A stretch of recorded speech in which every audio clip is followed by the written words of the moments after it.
Yo, yo, yo. How's everybody doing? We're looking nice and overexposed over here. Let's get this show on the road.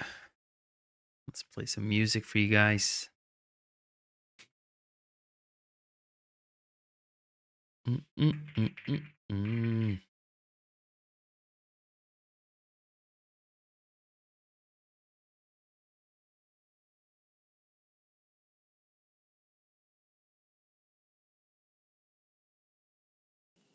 All right, all right.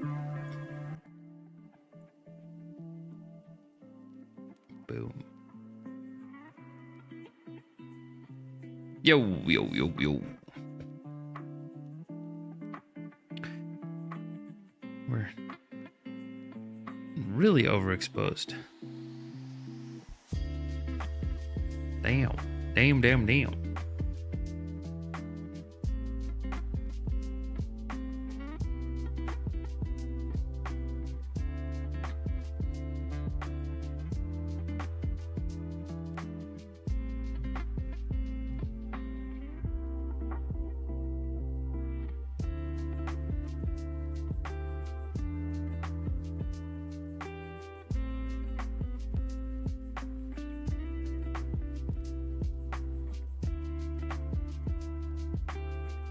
All right, all right, all right, all right. Yo, yo, yo, yo, yo. Okay, this is what I have to do, guys.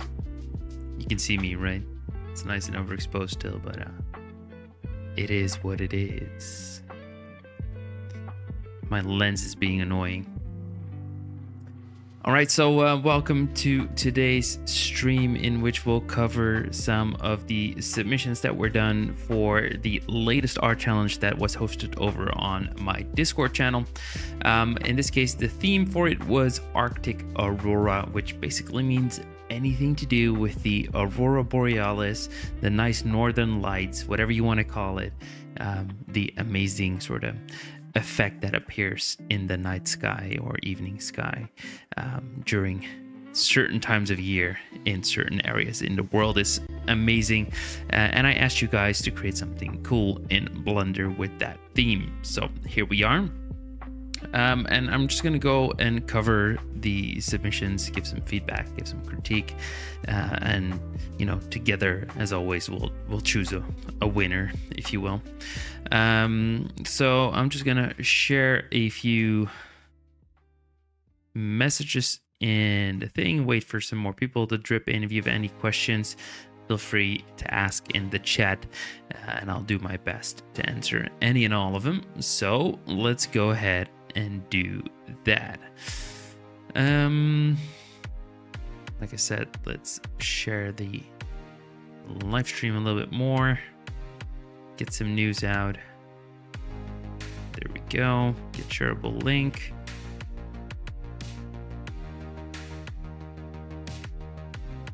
Beep, beep, beep, beep, beep, beep, beep, beep. So how's everybody doing today? Everybody doing all right?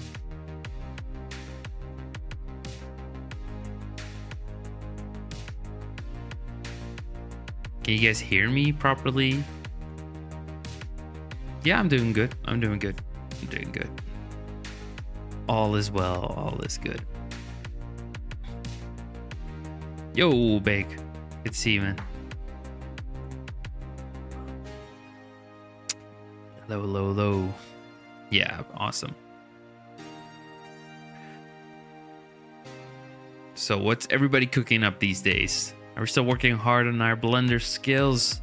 Or are we all downtrodden and scared that AI is gonna take over the world?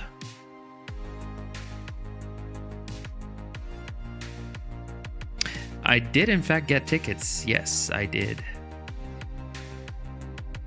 I still need to see if I can actually go, but I was like, I gotta get a ticket before it's done, before they're all sold out. So let me just get one and we'll see if I can go later. That's exactly what I want to hear, Ryuk. We're cooking. You're stuck in tutorial hell. Oh man. Well, did you watch my latest video that covers that exact issue. I've been there. I think almost everyone has been there. You going to? Oh, awesome. That's cool, babe. Yeah, let's meet up again there. Oh man, Momo, that sucks. Exam tomorrow. I'm glad I've got school days behind me. But yeah, stuck in tutorial, hell yes. So for anyone who's now listening in and who is doing tutorials a lot on Blender, like I make tutorials, so I'm not against tutorials at all, but it is a common issue where you make tutorials and you make more and more and more, and there's basically an infinite amount of tutorials available to anyone. And then at some point you're like, okay, well, I've done like 50 now, and now I want to make something of my own. And you try to do so, but you can't. You just don't know where to start. And that's because basically what, all you've done is take a bunch of tutorials, follow the guidance that the creator of said tutorial provided, and effectively you've held their hand, right? They've held your hand and guided you through it, and that usually leads to not learning that much. It's more so you just follow the steps. It's like you put your left foot forward, put your right foot forward, and now you know how to walk. Well, that's somewhat similar, and that's why I always recommend, right, just try for yourself. Go ahead, go out there, make some stuff, fail miserably. You are going to fail miserably. We all have failed miserably, but that's sort of part of the process, right? You gotta fail, you gotta fall, you gotta get back up and try again. And if you do that, you'll actually learn something that is a valuable skill for yourself. And then at some point, after some effort, you're able to make amazing projects, just from experience and memory. How to make a donut in Blender in 99 different methods tutorial. Yeah, right? Okay, Balkma. 2-year break. Full-time doctor. That's pretty cool. That's an awesome occupation to have. I've taken year-long breaks before too. You've maybe seen my video that's 6 years of Blender in 13 minutes, and that sort of covers that too. I think it's fine to take long breaks. Sometimes it's what you need to get back into something. You gotta step away from it, do something different, and then find new energy to get back into that thing. So yeah, that's perfectly fine with me. But yeah, anyways, you guys are all here because you wanted to see the Arctic Aurora challenge. So I'm gonna boot up a few things, load up a few things, and we'll get into the submissions for that. Now, I do kind of want some Blender reference here, so I'm just gonna open up a project of my own. Let's see, can I find it? Because basically I need to open up the old Aurora project, right, that I once made for a tutorial. I think it's a nice reference to have for this. Let me look it up here. There we go.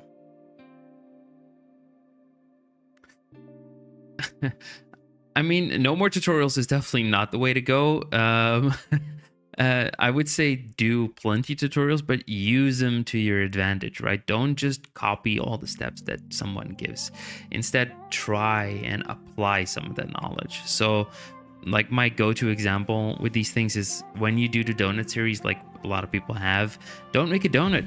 Try making a chocolate chip cookie or a cinnamon roll or another pastry, and the steps to do that will be quite similar to what Andrew or Blender Guru is explaining to you. However, because it's a different end result, you're kind of forced to, take that information, change it up, switch it around, make it something of your own, and that will help sort of stick in your brain.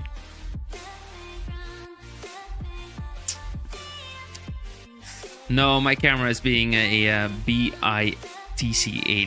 reticle.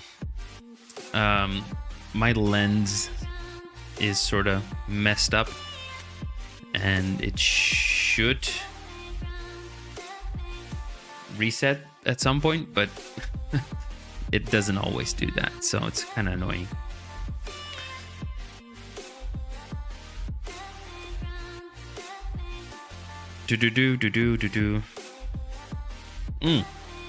Yeah, Bake's mention is really awesome. Dark Studio has amazing animations, really. So I cannot sort of recommend enough checking some of that work out. I do know they use some AI for iteration processes these days, and mainly for like having a render and then spicing it up with AI and seeing how they can use this new AI generated image to improve their results. So they're not actually using the AI, they're just using it as a tool, which is kind of cool. But yeah, anyways, we were here for the Aurora, what's it called? Arctic Aurora. Arctic Aurora challenge. So I'm just gonna open up all these submissions one by one.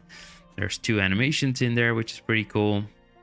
And let's go and check each of them out individually.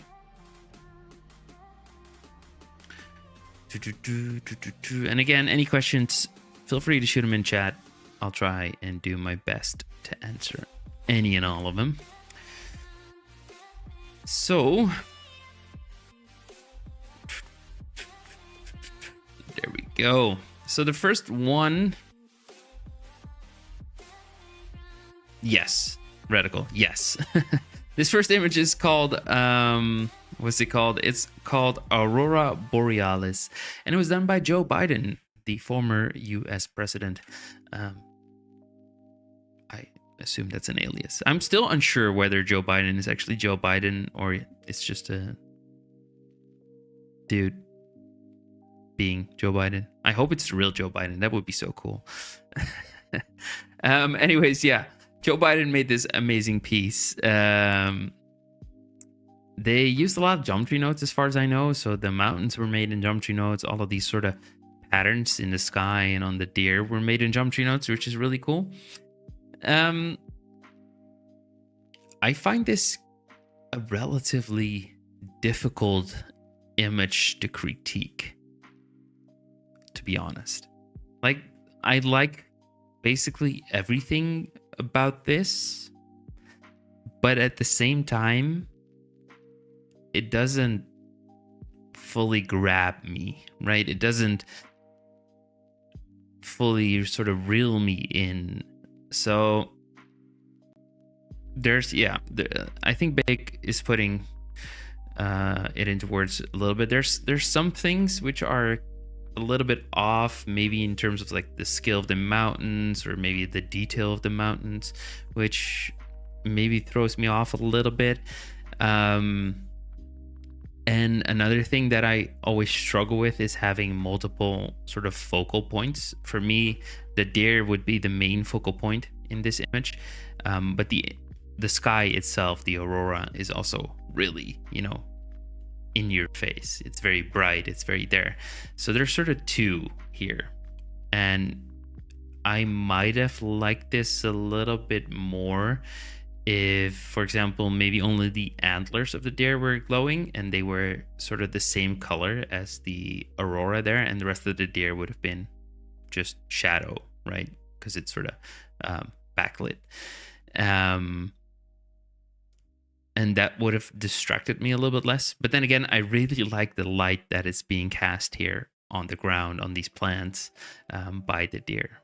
So maybe you could have taken the aurora out of the sky and just done that same sort of color scheme on the deer too, and that would have made it easier to look at too. And because you already have sort of the snow and the blue and the Arctic colors, right? So the deer itself could be the aurora. Maybe you could have made it like a see-through material as well, transparent. So it's like it kind of reminds me of like the Expecto Patronum things from Harry Potter, where instead of having it just be light, you're more having it be an aurora effect for the deer. yeah, just some ideas. Again, I really like the image in general, but somehow I'm not fully committed to it, right? So that's just some minor points of feedback that I would have. All right, so great job, Joe, Sleepy Joe, the sleepiest of Joes, but yeah, amazing artwork, and thank you for submitting again. All right, so let's move on to the next one, which is called Aurora Spine by Alina. And I think this is a good one to take into Blender for a bit. So I don't have the blend files, but I think just working with the image, we can already do a little bit of it. Let's see. So I'm just gonna go into Blender here. I'm actually gonna open up a new Blender. There we go. Let's full screen that. And let's just go into compositing. I'm just gonna do new. Let's just go into compositing. We don't need the render layers. We don't need the denoise. We just need the image. Let's put that in there. Okay. So the first thing that I feel this image really needs is a little bit of a vignetting. And with that, I essentially mean is we need to guide the eyes of the viewer, right? Because now it's just everything's colorful, everything's bright. There's little to no contrast generally within the image. So I think just having a vignette, and in this case it's a bit strong, but we could maybe feather that up and then just make it a little bit smaller. So let's see if we go 0.4 here. Feather that up further. I don't know, 0.6. Feather it down. Sure, that works. Let's lower the overall intensity of it. And just having this, see how we can sort of now focus more easily on the centerpiece of this image, which I think is nice. I think we could also work a little bit with the what's it called, the color management here. So let's see if we go to punchy. Does it do anything? It does. I don't like AGX punchy in this case. Maybe Chronos is the way to go. Very high contrast. This is kind of cool.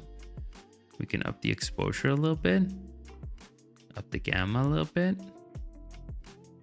Nice. Okay, so let's actually further increase our little vignette here. Nice. Okay, so next, what I think this image could really use is a bit of glare. So I'm just gonna put in a glare node here, set it to bloom. Let's make sure everything is blooming. We want this to be nice and big. And we're just gonna set the strength to be really low. Sweet. And I always do this. We just duplicate the glare node, put it on fog glow, set the threshold back to 1, strength to 1. Let's see, size to 0.2. Maybe we lower the threshold a little bit. Nice. Okay. So we have those two. They add a nice bit of sort of bloomy glare to our image. I also like to add in a little bit of sensor noise always. Just makes sense to have that in there. Sweet.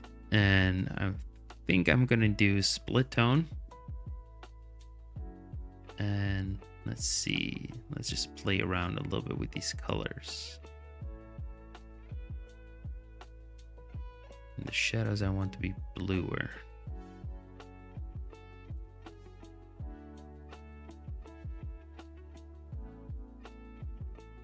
Something like that works pretty well. If you want to tone this down, you can always sort of have this balance image a little bit, maybe. this works pretty well. But you can always combine it back with the original image. So if you just Control Shift, right click and drag between the two, you would get your mix node, and you have your factor to, you know, go from one to the other. So maybe you want to add in a little bit more of the original image. So you just go, you know, something like a 0.3 or so. All right. So I think these changes already make a difference. We could do a little bit more with maybe a lens distortion, get the camera angle to be a little bit more interesting. Let's see.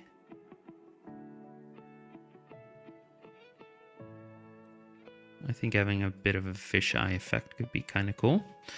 And then we just transform this. So we, there we go, transform. And we just scale it up till it, no, it doesn't work right. It's annoying. I want to scale it up so it fits, but I guess we do something like this. Right. Again, just some minor changes here, but I think it does make a difference if we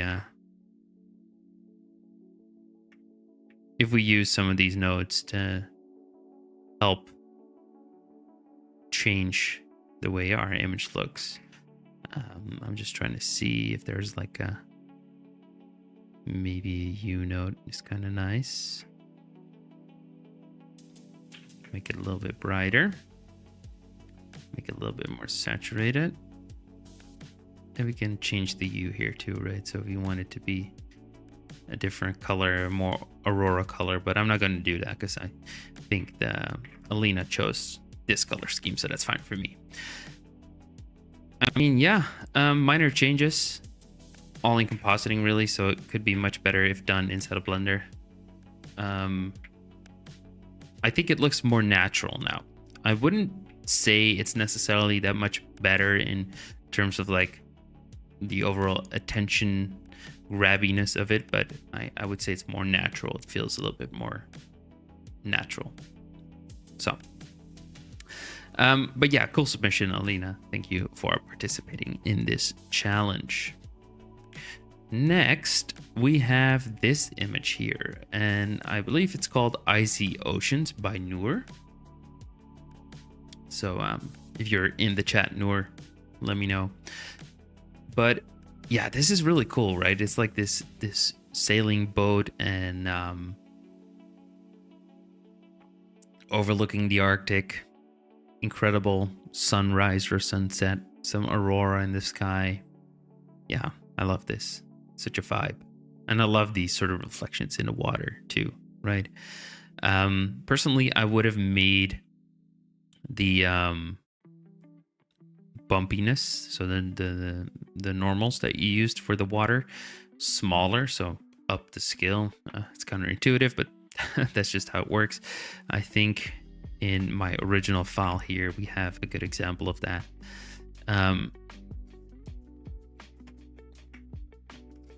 As you can see, the bumpiness is really shallow. The normals are just very, very weak, essentially.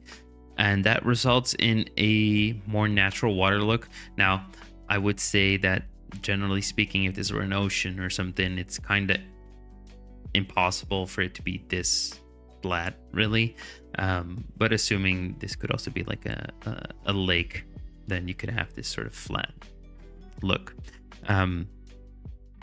Doesn't really matter in terms of like whether it's possible physically with the water. I just think it looks better if your ripples, your water ripples, are a little bit softer. So that's definitely something that I would do here. It would make the reflections a little bit more interesting too. Now, another cool thing you can do with water, and I believe that's something that I haven't learned when I made this, this thing here, is you can sort of have varying sort of roughness going on, and it's more like the wind is going across your material. So I believe if I go to Eevee here, we can actually see the noise, right? So there it is. And let's go to shading. Water. Again, let's go to material preview here. I'm just going to disable our Scene lights and scene world. There we go. So it's all sort of the same now, right? It's just a noise texture that I animated into the height of a bump node into the principled BSTF normal. So there's no difference there. But we can combine this with, for example, another noise texture, which doesn't have an animation. And if we were to combine those two and then preview just that, and we take the skill here, set it to be 100, for example. We could say, I don't know, let's go multiply here. Add a ramp in between.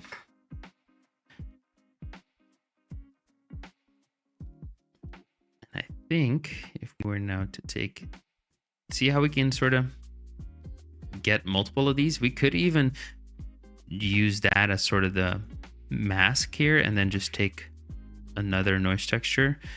Just offset the skill here to be, I don't know, the half of that. And then we just have this as our mask here. So we have this varying texture, right? So there's parts where it's bigger, where it's, see how that works? We could even go this like this. And I think let's go way bigger with this because the wind needs to be quite large here. Yo, Goat, thank you, appreciate it. So just having these sort of variations with, in this case, 3 noise textures, 1 as a mask and 2 as different noise texture variations. You could even tone down the detail on this one, tone down the roughness on this one. Set it to be smaller here too. I don't know, I'm just trying out some stuff, right?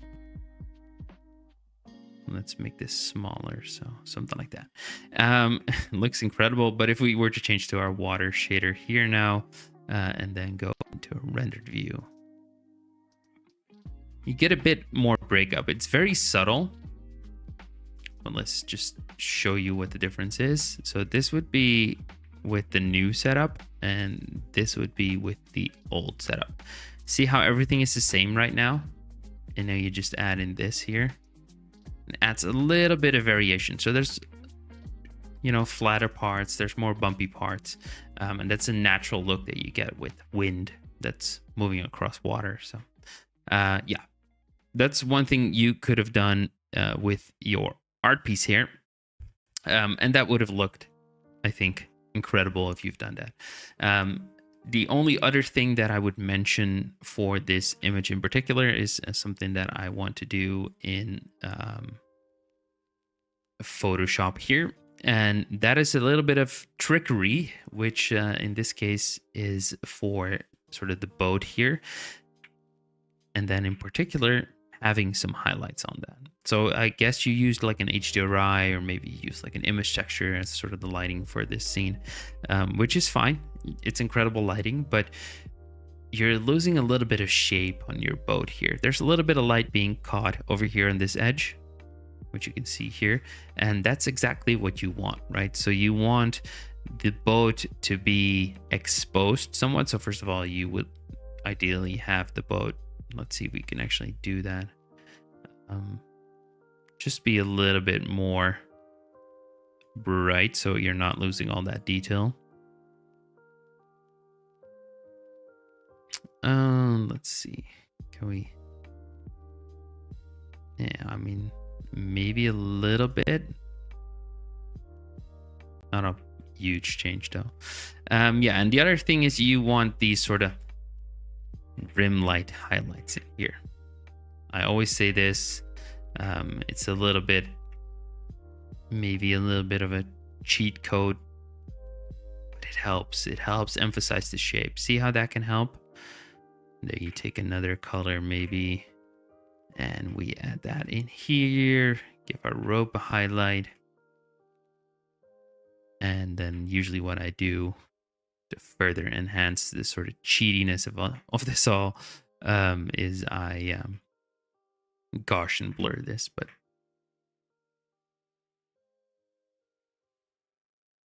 there we go.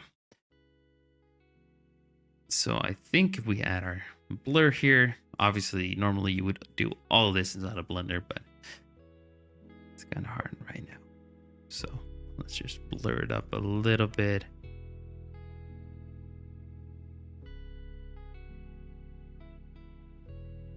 See how you get a little bit more definition on the boat, and obviously there would be more lines here, right? So you would have more here, you would have more here, you would have more here, but it's just to sort of define the shape of the boat further. And I would say that not having those, even just having this brightness layer in here already makes a difference, right? And you could definitely further enhance that with more light, and I think it would have looked a little bit better. But yeah, cool submission. Love the concept, love the idea here, and well done on this submission. Next up, we have Snowy Snow by Block Nerd. Let me know if I'm saying that incorrectly. Maybe it's Block Nerd or Block E Nerd. I don't know. But yeah, this is cool, man. I like this. I just saw you say it's your 6th year in Blender 2. And I mean, that shows. Your Aurora looks incredible. My question to you is it actually like something real, or is it just an image? Because if it's actual 3D shader stuff or geometry node stuff, then I think it's incredible. It's a really good Aurora shader.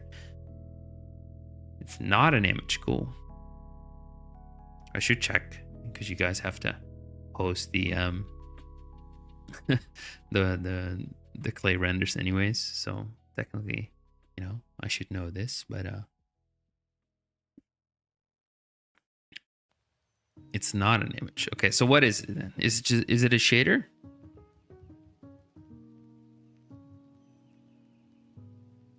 Again, I love the concept here, by the way, with the 2 snowmen, and to me, it feels like one's the parent and the other's the child, and I really like that.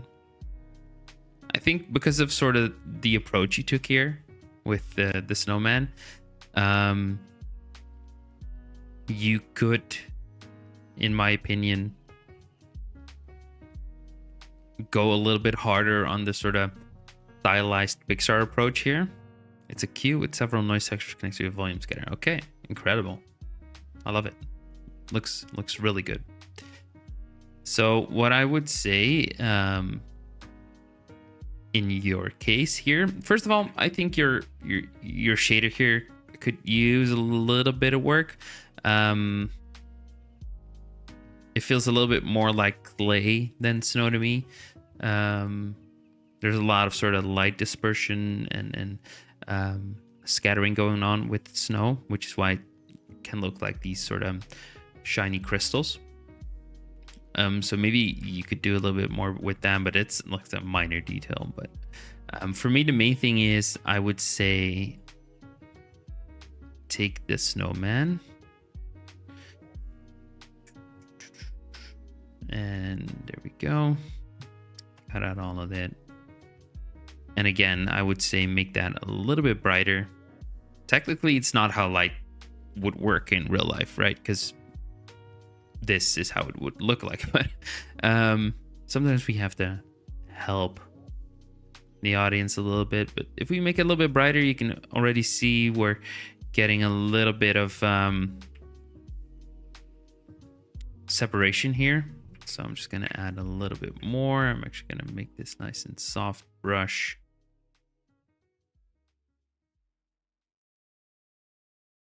Can I get one of these colors? Thank you.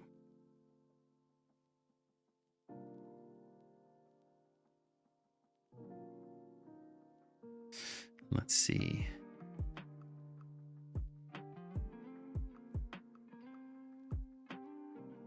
You only had 4 hours to make this because I'm not at home. Most of the time went in to make the Aurora. Okay, yeah, I could definitely see that. And that's perfectly fine. And again, it's an incredible submission nonetheless. And especially if you did this in 4 hours, I'd say it's incredible. It's just, you know, I'm trying to be nitpicky as well as give people sort of information that would help them when they try to make things like this. So, again, I would try and add maybe a little bit of rim light in there. Might not be the most realistic thing, but to me it helps define these characters. That's basically all art is, right? It's you trying to tell your story. It doesn't have to be real. It's just you have a story to tell, and therefore you kind of want to help people understand your story no matter what.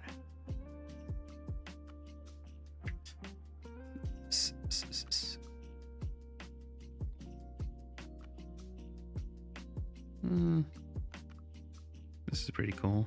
Let's lower the strength here.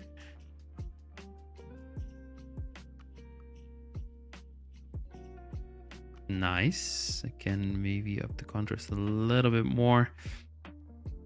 They're becoming a little bit blue, I would say now, because of what I'm doing. Well, we can always offset a little bit of that. Make them a little bit more purple, maybe. Lower the saturation a little bit. There you go. I think just by doing this, we can sort of make everything a little bit more legible, if that makes sense.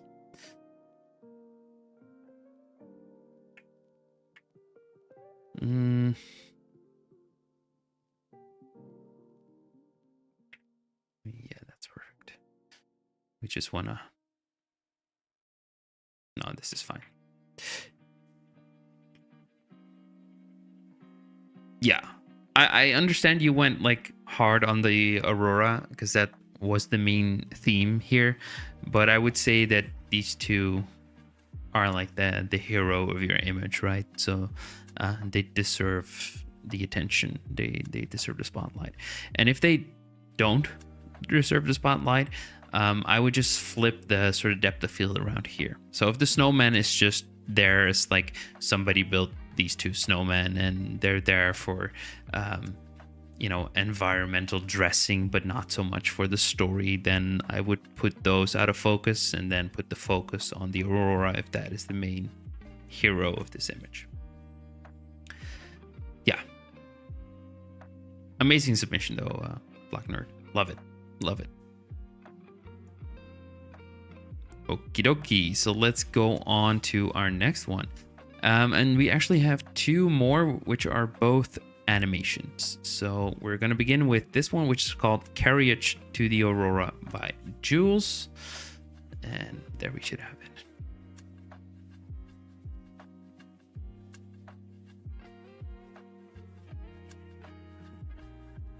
Yeah, you're welcome, Blackner. That's why we do these. Okay, so we're inside of a train, I'm assuming, since it's called Carriage. And the fact that I'm saying I'm assuming is sort of my main feedback for this, Jules. So the first thing that really sort of catches my attention, or is something that kind of annoys me a little bit, is, we appear to be inside of this incredible train thing, which is like a Polar Express type train. There seems to be detail in here, things going on. I'm just not able to see it, right? So if I take a screenshot here, and there we go. Hello, thank you. Let's go put that in here. Just, can you see how incredibly dark that is?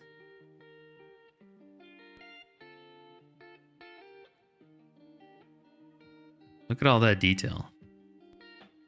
See, there's an actual train there. We just can't really see because of how it's lit. So you're losing all of that effort, all of that detail. I understand you wanted to go for the Aurora, but I would just say have the detail be in the train, and then you can change sort of the exposure settings if you think you know, initially it might feel overexposed outside, but then you want to change the exposure so you can actually see the aurora. Well, you can just animate the exposure of your camera inside of Blender and then have it change as the camera moves out. So that's sort of main thing that I would say is you're wasting so much potential of your image just by having it being hidden in complete darkness. Again, I've said it before, I'll say it again. If you go in Blender into color management and you change your view from whatever you have it set to right now and you change it to be false color, you're getting an image which doesn't look very good, but it gives so much information.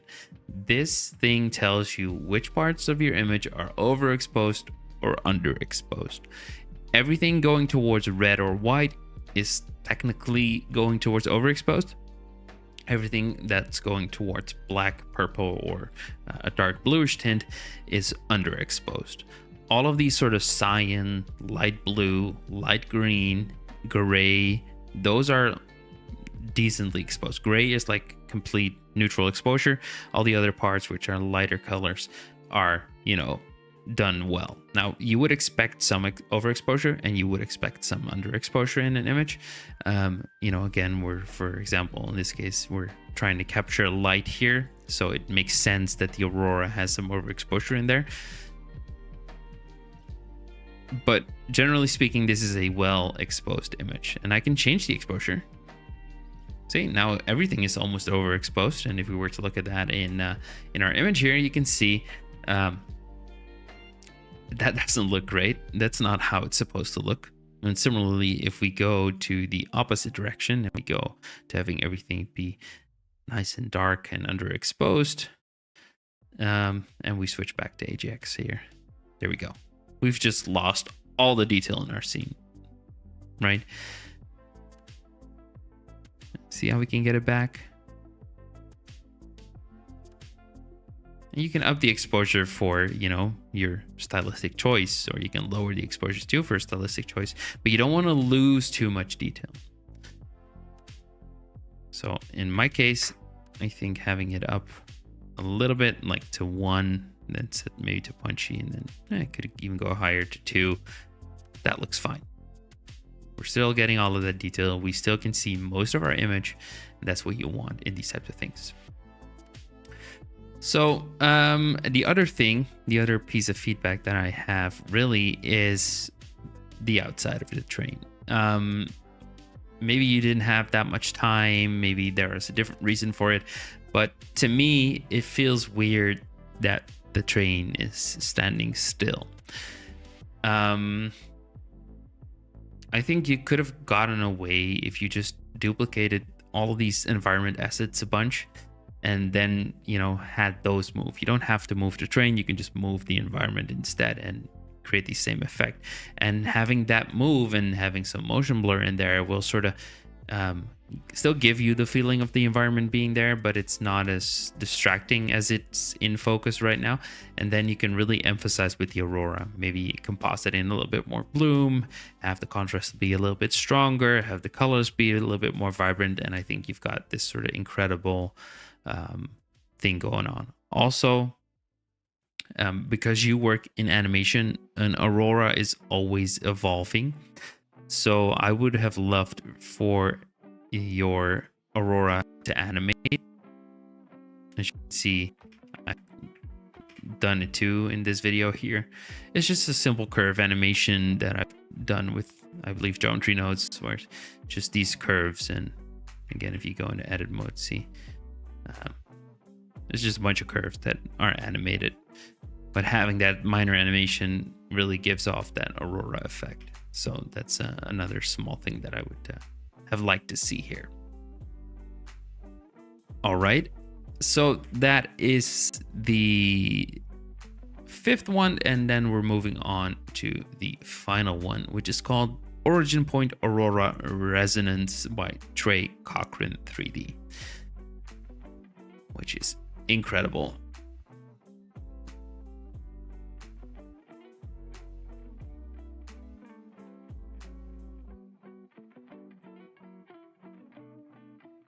Yeah, I mean, I love it.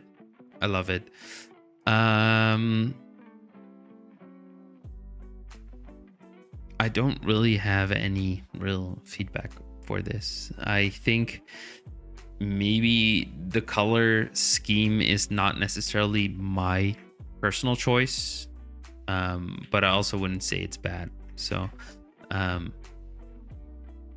I personally would have done more just blue on blue. I think that looks a little bit more natural.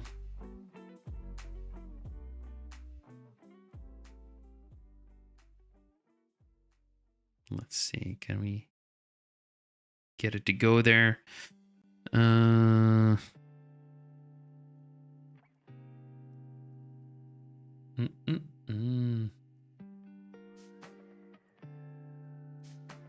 me, the Aurora is like the main thing right now. I would kind of, then we can have our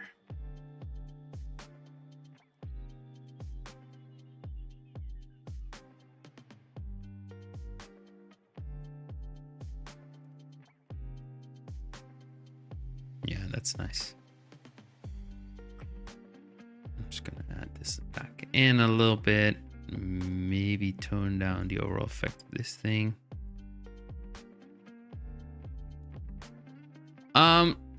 Yo, Jacross.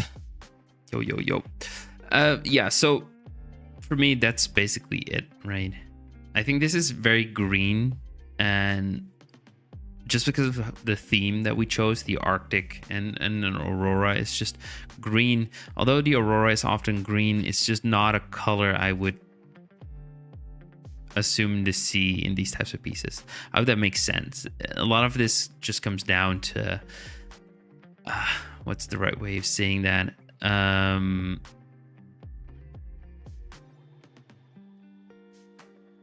don't know. To me, having certain preferences, I would say, or maybe it's stigmas and things that I've just seen too many times before, and therefore I'm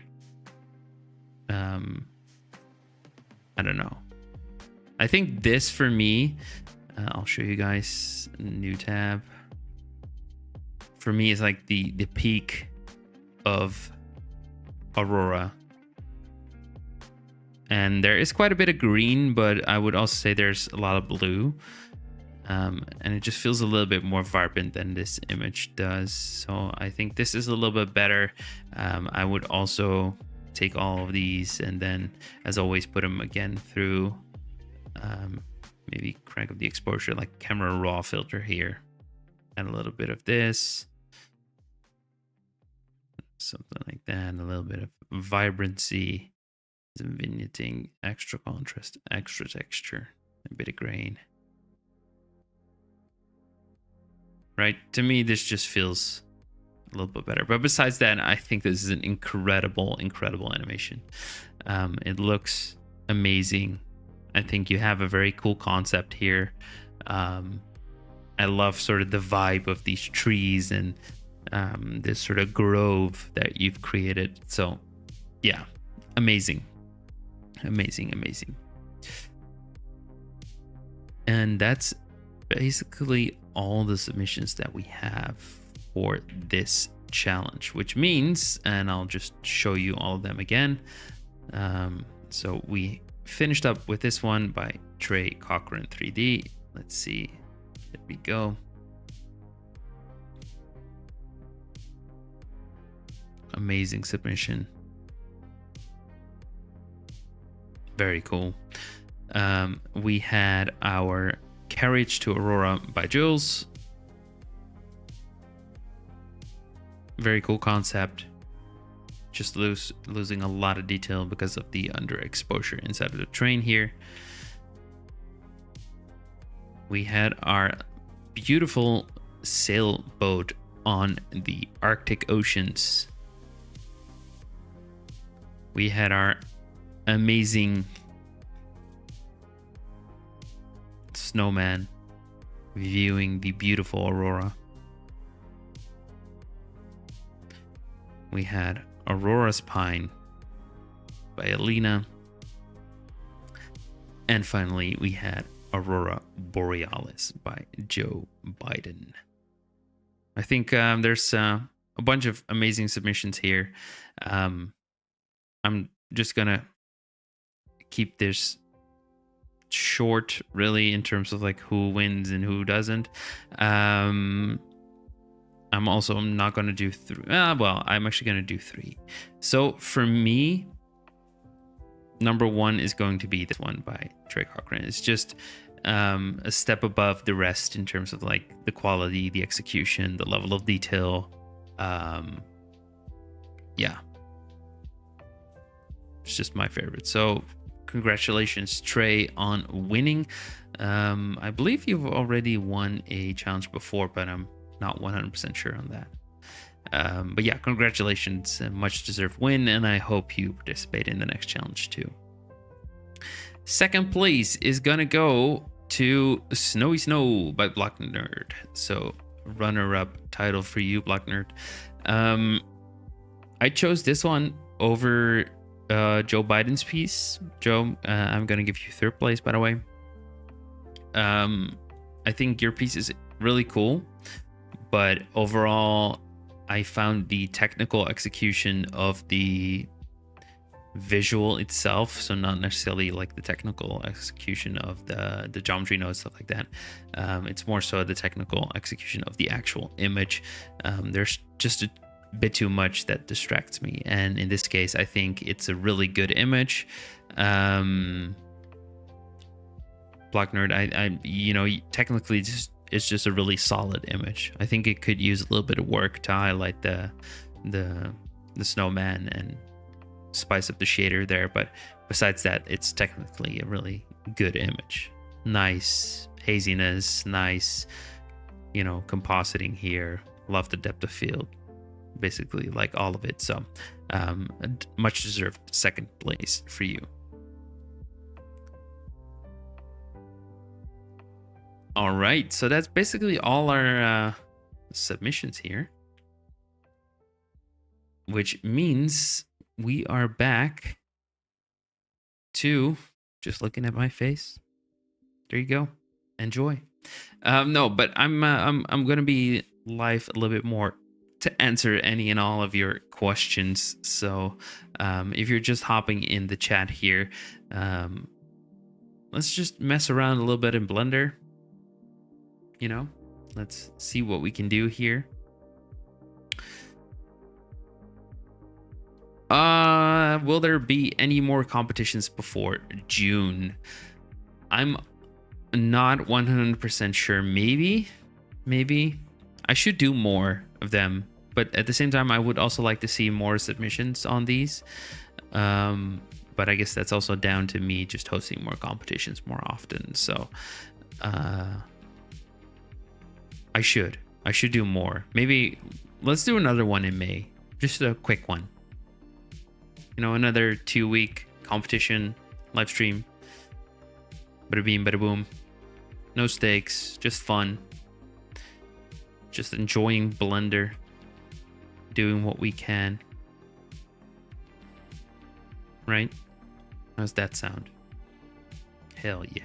Cool.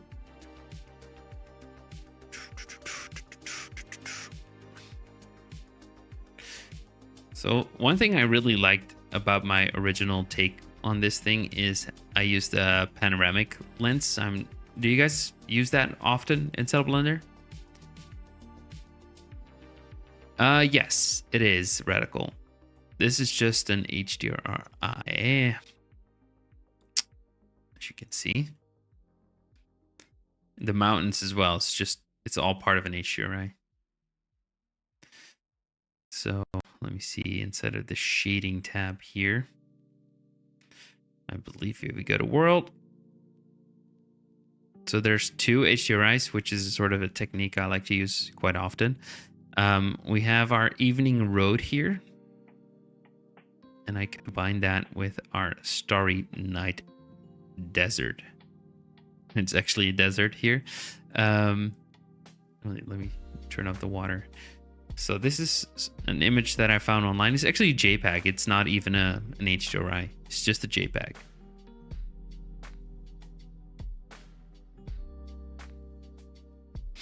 And I think if we remove the panoramic effect of our camera, yeah, so this is the JPEG, right? And it somehow kind of loops. So it is a JPEG that can be used as an HDRI. I think I just found it on Google somewhere, but for me, the sort of panoramic really drives it home here, and the water, obviously. It's just a huge plane. It's such a simple scene, really. It's just a huge plane that's sort of supposed to be water. Again, fisheye makes it so much better, because if I weren't the fisheye, it's just so much more flat.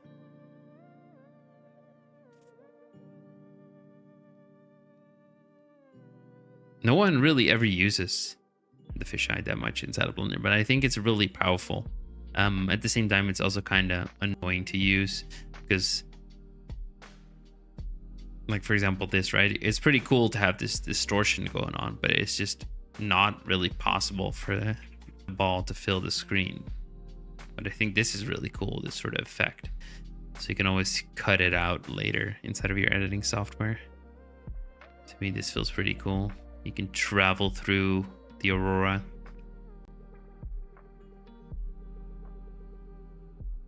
I think those are pretty neat effects that a panoramic effect can do. Acute rectangulars, I guess, to make your own. And you can always change sort of like the lens, right?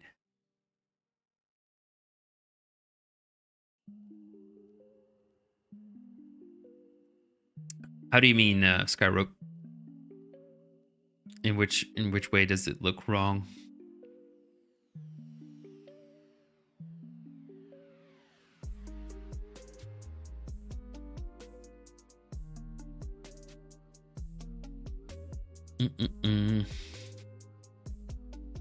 Yeah, fisheyes, I don't know why it's so underused. I don't really use it that often either, and I don't know why. I guess just because it's easier to have a perspective camera, it just makes more sense intuitively, I guess, to us. Maybe that's the reason.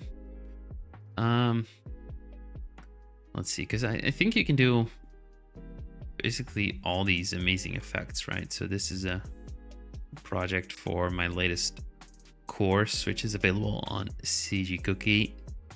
Nice little plug there. I think I used it here too. So first of all, compositing magic there. Let's see, did I? Camera, there we go. Yeah, see, I used it here too. And if I don't, you get this image just by using the fisheye. Having a really big lens there too, by the way.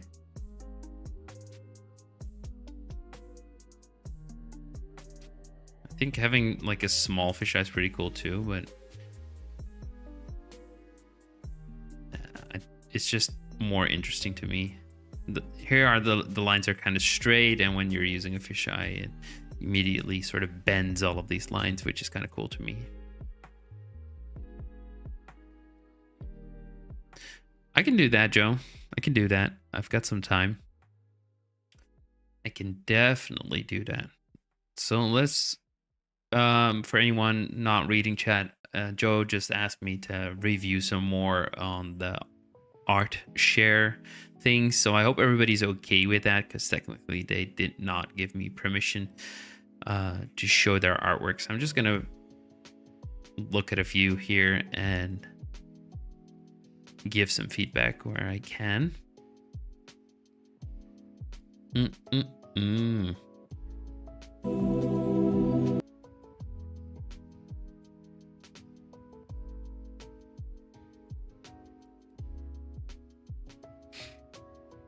Let's see. I need to find some first, guys. So give me a second.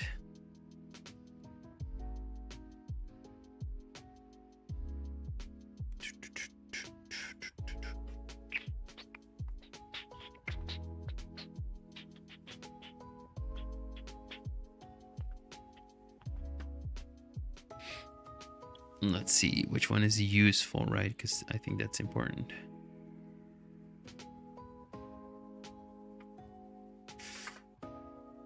It needs to be a useful lesson for you guys.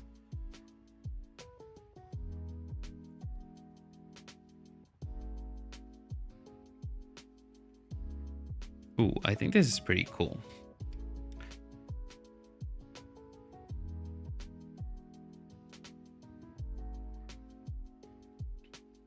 Okay, so let's look at this one. This is a, I guess a prop for like a game or a movie. It says it's a full game ready prop made by Yaroslav Course. And first of all, I think the immediate response to this would be it's an incredibly well made prop.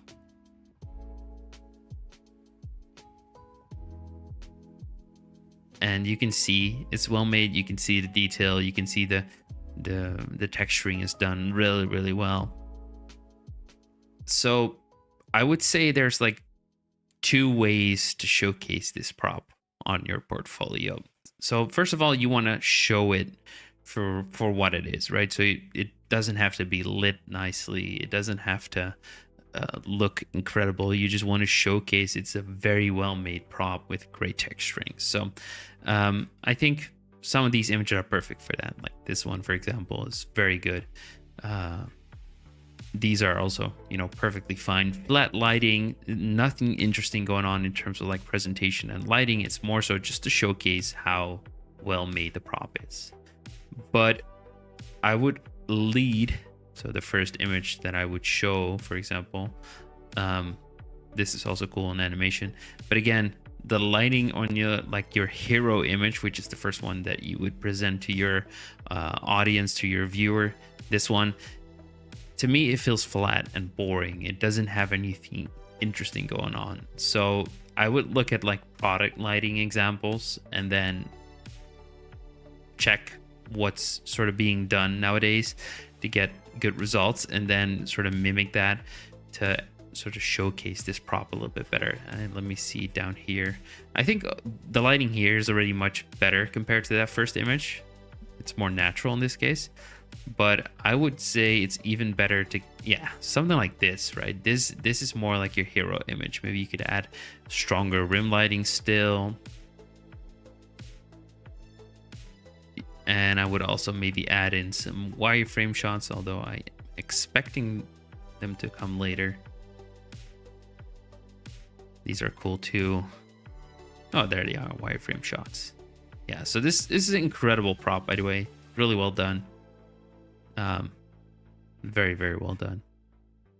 Yeah, you could just start off with some of these different images, right? I would start off with the ones which are more interesting to look at. And I think you have a bit of an overkill for like a portfolio piece. There's no need to have like 50 images. Like having 5 or 6 and then maybe showcasing like textures like you've done over here is fine. That's all you really need for a good piece. Yeah. Okay, so that's that. And let's look at another piece here.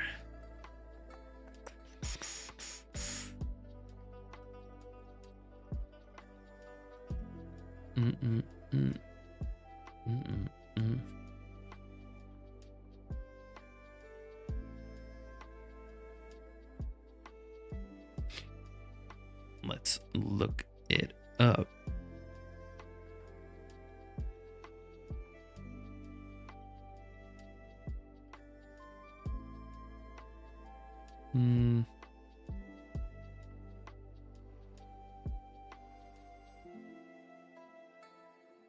Let's find a good one. Oh, okay, this one's kind of nice.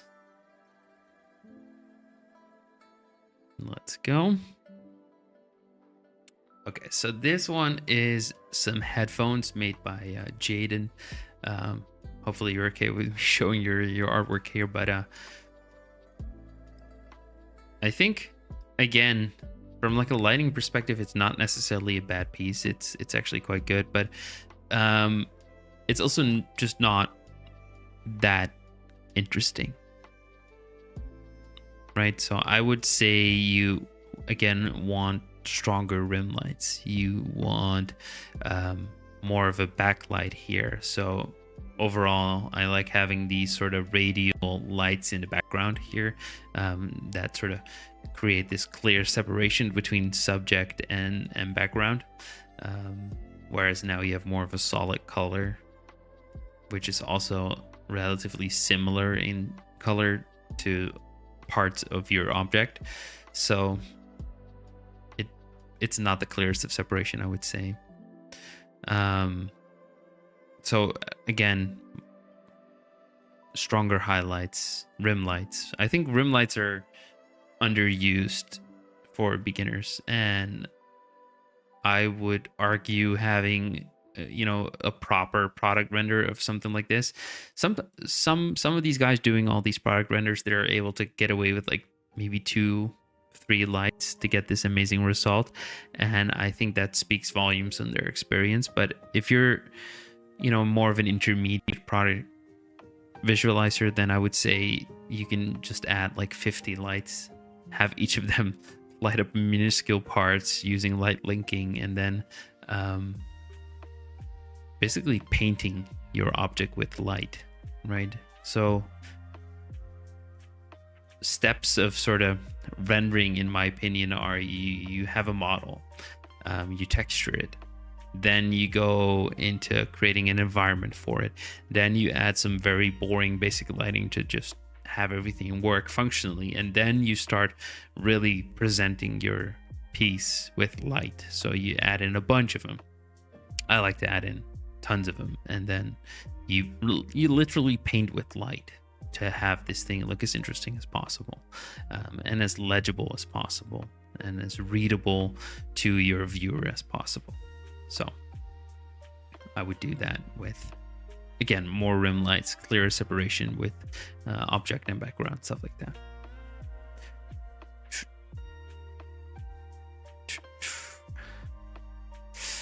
Okay. Anyone have questions they want me to answer?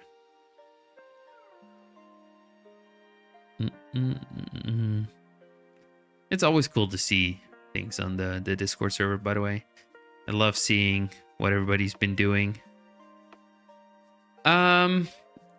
Abandoned channel. That's a good question. Is it worth learning Blender when you're 16 and want to do game making independently? First of all, I think being a solo game creator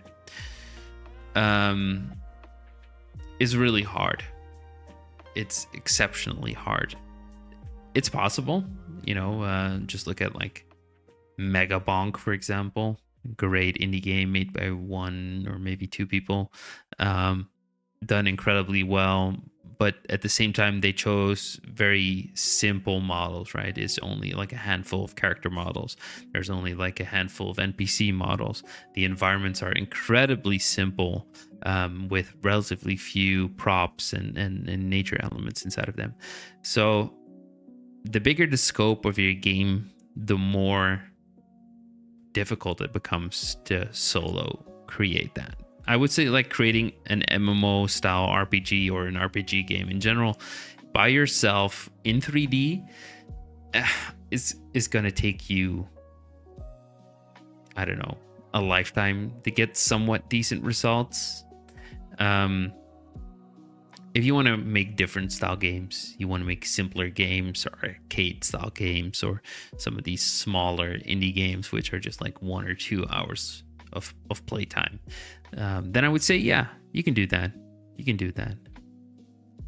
Yeah, and especially when so you're looking into complex models too. It's hard. It's hard to do it all by yourself because making assets is just one tiny aspect of making a game. You have to make the game work. You have to code it. You have to code all of the interface. You have to create all of the interface. You have to design music, maybe. You have to sound design stuff. You have to be a level designer and understand game mechanics and all those things. And I'm not saying it's impossible, because it's not. There's games out there that have proven that it's not impossible, but I would say it's a hard thing to do, and my advice would be to find a few people, some friends, maybe find some, like-minded individuals online or something that would be able to help you with this. Because for one, I think it's better if you're able to bounce back and forth in ideas and opinions. And second, it just takes away some of the stress, because otherwise it's going to be stressful, especially if you need it to be successful to start making money, for example. It's going to be so stressful. So if you want to do it as like a passion project in your own time besides work, then I would say that's perfectly fine and doable. Otherwise, hard thing to do. I agree with Ryuk here. It's like small indie game studios that are like doing better than ever. Small indie games are doing better than ever. Like AAA games are, I don't know, they're falling off hard lately. But yeah, like I said, none of them are solo devs. Usually it's like a team of 4 or 5 people or something.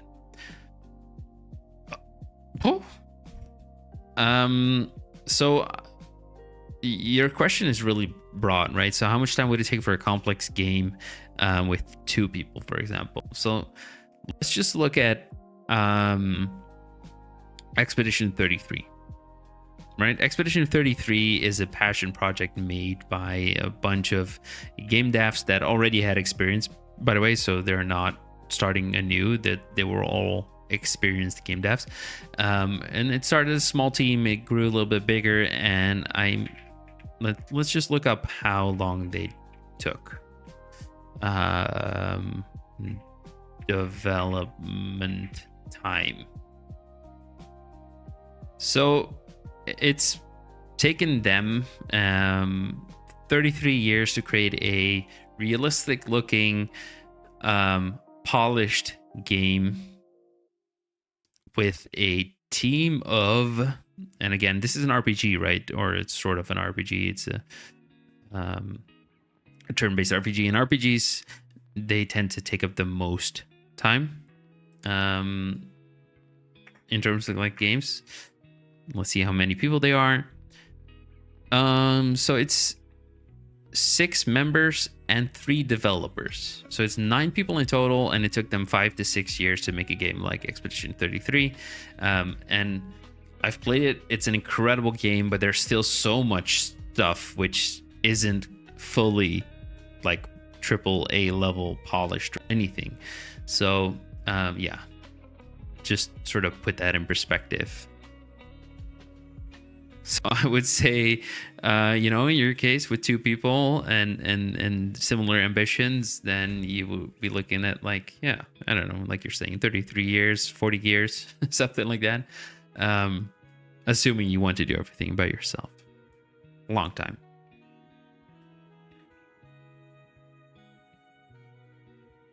And again, that's also not assuming, or that's also assuming you already have all the knowledge to make a video game, because that's a whole beast of its own, right?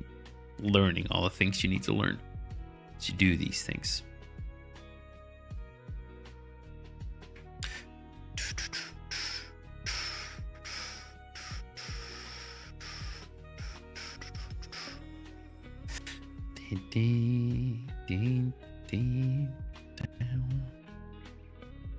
Look, guys, this is a product I'm working on. It's the first time I'm showing it anywhere, really, but it's a grid generator.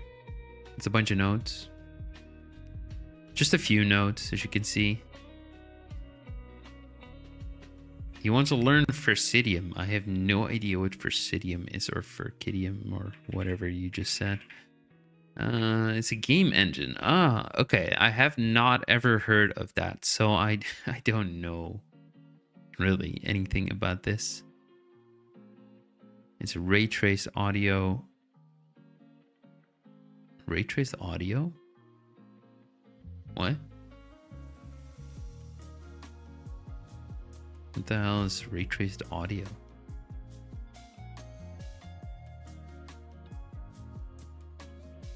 When will you make the portfolio review? That's a good question, Joe. I don't know. I don't know.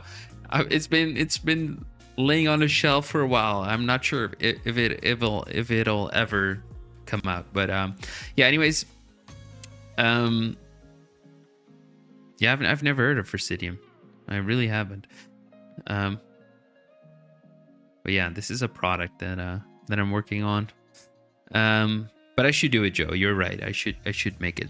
So let's just say I'll make it this year, right?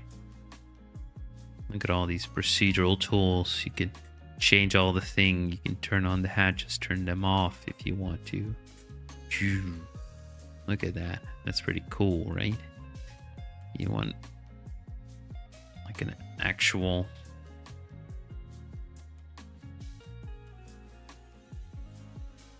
We make this subgrid smaller, we make it thicker, we make it more like that. Boom. Want a different shape? Boom. You can remove it. You can remove the center shape. It's pretty neat. Basically, it's an infinite texture generator.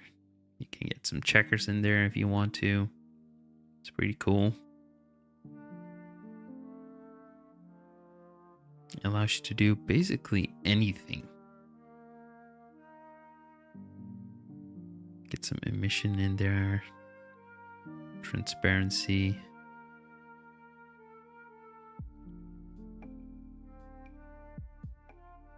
That's pretty cool, right? Still work in progress. Need to finalize a few things. Add some more notes probably. But we'll get there.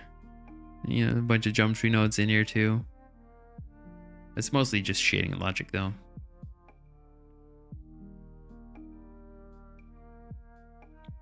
I like it. I like it.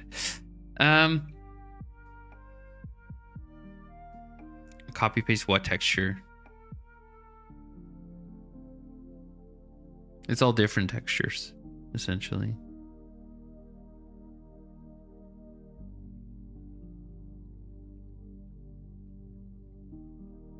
Checkerboard. Boom. All right. Yeah, so let's hop back to just me. Any final questions? And I'm probably hopping off in a few minutes. So let me know what you guys want answered, and I'll do my best again. So to get back to your thing for Presidium or for Kidium, the game optimization, I've never really heard of that. This is all procedural, Joe. Everything's procedural. There is some image texture stuff that I need to do for people to add in their own custom image textures instead of the ones that I use in here. So I'm building that somewhat soon, and then it's like building the whole page and putting it out there. But yeah, you can add in your own texture stuff if you want to. So if you want some text in there, or maybe you want some, I don't know, some cool shape that I haven't made myself, then you can just add it in there. Any good beginner tutorials for Blender? I would say you're better off doing a course if you're a beginner. So my advice to you would be getting like a great beginner course. There's tons of them. And then just walking through that, usually just because courses take more time, right? They have more time to give you all the details, show you all the steps, show you every tool, and explain every little bit of Blender, where tutorials usually take a bunch of shortcuts just because of sort of, you know, you have to realize that these videos are made for YouTube, right? So the intent is a little bit different. It's more to get views as well than just share hours and hours of information. How long does it take per model for complex models? I think a good artist, like a prop, for example, would take like a day, maybe, for one prop. And if it's like a big hero asset that's really relevant to your story, it could be multiple days. It's a very simple prop, it could be like a few hours potentially. Characters usually get like a week, I believe. Hero characters obviously a little bit more, but like a semi non-hero character, I would say like it gets a week, maybe a few days. It's hard work. Like if you want to work in the industry, it's crunching deadlines. It's difficult work.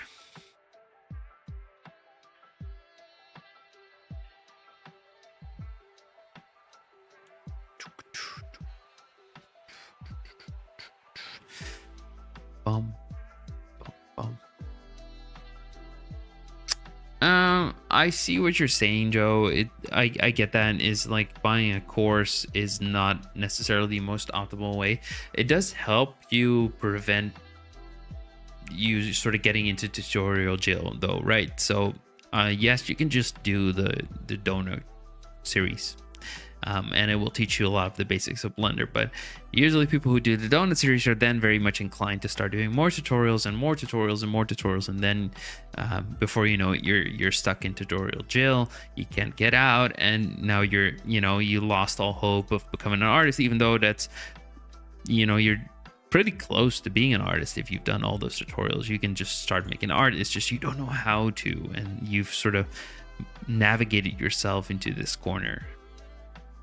Which is why I would say like try a course at least at some point, just because it'll help more in shaping you to be an artist, whereas tutorials more so shape you to do yes sir and just follow the steps.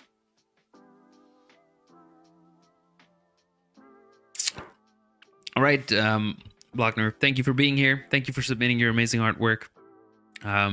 Me or the mods will make sure you get your title on the Discord so you can flex that. And I hope you submit again for the next competition. Have a good one.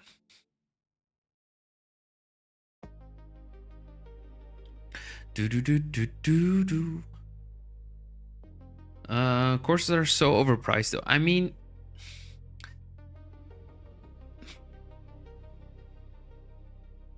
maybe. But then again, $60 of like hours and hours of content isn't that expensive, right? If you were to go to the cinema, for example, and you were to watch a movie, you would pay like $20. Like what's the cinema ticket nowadays? Like at least $20. Not even including like drinks and popcorn, but just the movie by itself would be like $20, and then you would get like 2 hours of well, in this case, entertainment, which is kind of different to a course, but still, it's 2 hours of content. And in a course, you can easily get like 12 hours of content for $60. So, but I understand it's money. I think for me, the best sort of comparison that I can give is if I were to go to school to learn the same things, it would be thousands of dollars per year to learn the same things. So, free learning resources, paid courses, free tutorials, and all of that combined is much, much cheaper than going to school to learn to be an artist. So, buying a course every now and then is not something I see as a big issue, just because it saves me from having to pay like a college to learn all these things.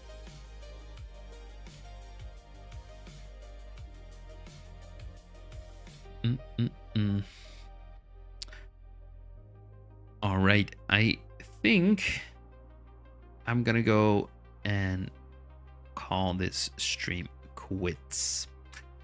So there will be a new Discord challenge that's going to be announced in the near future. Again, probably somewhere in May, we'll do another one. It's just going to be another 2-week themed challenge where I ask all of you to submit an artwork, and by the end of it, we'll do a live stream, decide on a winner, stuff like that. Basically, as we've done plenty of times before. So 2 weeks somewhere in May, new theme. I will probably poll it inside of the Discord server, so feel free to join the Discord server if you haven't just yet. Join in there, decide on the next theme, and I hope you will be there for the next art challenge as well. Thank you so much for joining the live stream here, for being part of this, and I hope to see you in the next one. Have a good day. Bye bye.